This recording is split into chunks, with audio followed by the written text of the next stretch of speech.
What's up, guys? Today I want to talk about a question that came up while talking with one of our fearless athletes and his high school coach. That question is, do I regret anything I did or didn't do in my career? Now, this is a question that I really wanted, that I really had a goal from a young age looking forward at my career, to be able to answer no, to not regret any decisions I made, and to really have no excuses for the end of my career. I looked from a mindset and a goal that I either wanted to make it to the highest possible level and be a Major League Baseball player, be the best player I could be, the best player in the world, or know that I wasn't good enough. That was a goal of mine. To know failing, that no matter what I did, I was not good enough to make it. And why is that?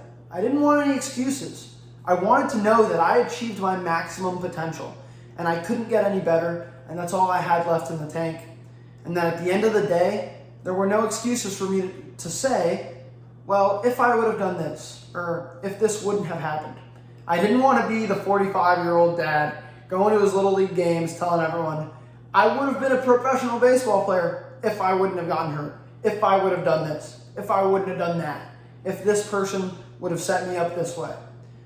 And I'm really, really happy to be able to say, I have no excuses and I have no regrets. I can confidently answer this question with, no, I don't have any regrets. I'm glad everything I did the way I did it. And I'm really, really excited to be able to say I reached my max potential and I wasn't good enough. Now, is there anything that if I could go back in time, knowing what I know now, that I would do differently, that I would change, that I wouldn't have done or I would have done? Of course. There's a million things that I would do differently. Because especially from a young age, I didn't know what was going on. I didn't know much about training. I didn't know exactly what was going to be the best for a pitcher. Not many people did. In the last 10, 15 years, baseball training has changed substantially. And we know exponentially more than we did back then. And I know more, exponentially more, than I did back then. Now, things that I would have changed, maybe I would have stuck with the same program and been more consistent about it, rather than doing one program and jumping to the next program and jumping to the next program. I started with the Tough Cuff program, then I did the Tom House weighted ball program, I went to the Florida Baseball Ranch, I did all this different stuff, and I just kind of jumped from one program to the next. And I never really stuck with one for a long period of time. I didn't trust long-term player development. I was trying to develop in a month, 2 months, 3 months. I wanted to throw 90 tomorrow and not 5 years from now. I wasn't consistent enough. Now, what else would I have done differently? Well, I would have done the little things better. I was constantly looking for the magic bullet, the magic pill, the best exercise to do this, or the best 5 exercises to do this. We see all kinds of YouTube videos and posts of these sexy clickbait exercises or these sexy clickbait throwing drills, whatever it may be, that it's, this will add this many miles per hour, or these 5 drills will do this for you. And it's really not that simple. Training and player development is extremely complex, and the human system is extremely complex. And so development happens over time. And for each different player, there's going to be a million different ways to achieve that goal. The program that's going to work for me may not work for you. And that's why an individualized program that's built towards your strengths and weaknesses is going to be best. And I didn't understand that from a young age. Someone that I saw had success, all of a sudden I wanted to copy them and do their program. And that wasn't going to work for me because I was a different player, a different thrower. So I would have done that differently. Now, am I glad that I did all these things, that I made all these mistakes? I am. Would it have saved me a lot of time if I wouldn't have made these mistakes? If I would have been handed, this is all the information that you would need to know? Yeah, I would have saved a bunch of time and it would have been a lot easier. But through that process, I kept on failing. I kept trying and I always worked hard. I made the best decisions for what I knew at the time. I was looking at all the evidence that I had in front of me, which was not much, and saying, I think this is going to be the best option. And when I worked at those things, I worked 100%, full steam ahead. And that, I'll never regret. If I wouldn't have worked hard, I'd regret that. But I knew I worked hard. I just worked at the wrong things a lot of times. But working at the wrong things taught me a million different ways to fail. And the more ways I learned to fail, the more I learned the best way to succeed. The better I got closer to, the best way for me to reach my max potential. And I got there. I was a kid that had absolutely no natural ability in him. I was absolutely terrible. I was the kid in Little League, in right field, the worst position, picking grass, because I sucked. I really did. I was not good at baseball. And I still have absolutely no natural ability in me. I'm 5'8", I'm slow, I can't jump, I can't move fast, and somehow I'm a pitcher. Doesn't make sense. But I was able to get there because I worked hard, I tried hard, I pushed myself to the next level. Every single level that I moved on, it was nail biter. Going into the freshman baseball team at my high school, everyone was saying, you should transfer, you're not going to make your high school. And I was at a powerhouse high school, I was. But I was not good, and nobody expected me to make it. Even my parents were skeptical. But I worked hard, and I was confident in myself, and I was not going to let myself fail. And if I did, I would have taken it with dignity and called it quits. But I knew that I was going to work hard no matter what, and I was going to end my career knowing that I pushed every little stone, I turned every little stone and pushed every little bit that I could. And so I made the freshman team. Then JV, sophomore season, came around, and it was another nail biter. A lot of people didn't think I'd make it, but I made it. Varsity, junior year, same thing. I remember going into our exit interview at the end of the winter, thinking, man, this is the last time I get to call myself a baseball player. And I was sick to my stomach.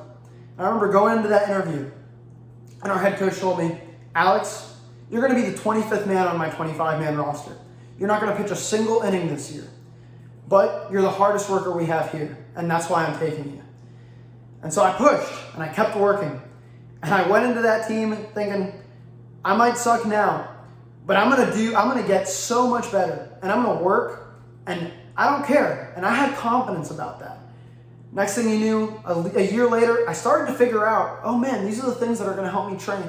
Since I had failed so much, I had started to learn, okay, these are all the ways to fail. Started with kind of taking all those ways out. I started to get closer to the things that were going to help me succeed. And using those things, I was able to jump 10 miles an hour that year. My senior year, I was a little bit more of a competitor. I got to pitch, not a bunch. Still wasn't good, but I did get to pitch, and I did get to compete in some big games. Then, no one thought I'd make college, but I kept working, kept putting my name out there, kept working hard, made a college team. Not a good program, Loyola University of New Orleans. We were bad, and our program was in shambles. But I kept working, not only to better myself and get to my max potential, even though nobody believed that I could ever be good, but also to change the program around, to turn the culture around, to change the whole thing around and become a winning powerhouse. And even then, nobody believed that was possible. All the upperclassmen and guys ahead of us, they thought, we're Loyola, that'll never happen. And what happened? We kept working, kept pushing, kept changing things. And just by working hard and trying to learn different ways to succeed and finding all the different ways to fail, and by process elimination, we stumbled upon ways to succeed. I ended up finding my max potential.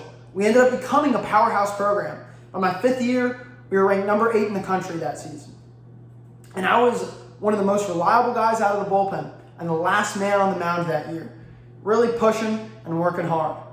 And I'm extremely satisfied with where I got because nobody believed that I could get there. Nobody believed I could ever be good. Nobody believed that I would be a true competitor against some of the best hitters in the country. But I was able to get there because I failed so many times. That's one of the biggest reasons. Because I did all these things that didn't work, but I kept working 100%. I never let it discourage me. I never got lazy. And every time I failed, you know what? I started over, I reassessed, I looked at where I was, and I tried something new. And every time I tried something new, I got just a little bit closer to succeeding, to getting better, to developing into my max potential. And eventually I got there. and I got to the best player I could be. So, do I regret anything I did or didn't do in my career? Well, there was a lot of things I did wrong. But no, I don't regret anything I did or didn't do in my career. Because everything I did, I learned from. Everything I did got me to where I am now. Everything I did built my character, it built my work ethic, it built my knowledge base, and it made me the person I'm supposed to be, the person I'm called to be. And that is helping everybody else figure out how to get better too, to learn from my mistakes so that I don't make the same mistakes, to keep pushing harder, to keep pushing forward, to keep learning, and to reach their max potential. And so, please allow me to help you. That's why I put all these videos out for free, put all these videos out to help you with knowledge, the knowledge I've accumulated, the knowledge I've learned. And I'm gonna keep failing. I'm gonna keep on messing up. I'm gonna keep making mistakes. I'm sure on a bunch of these videos there's gonna be things I say that are wrong, but I'm gonna learn from them.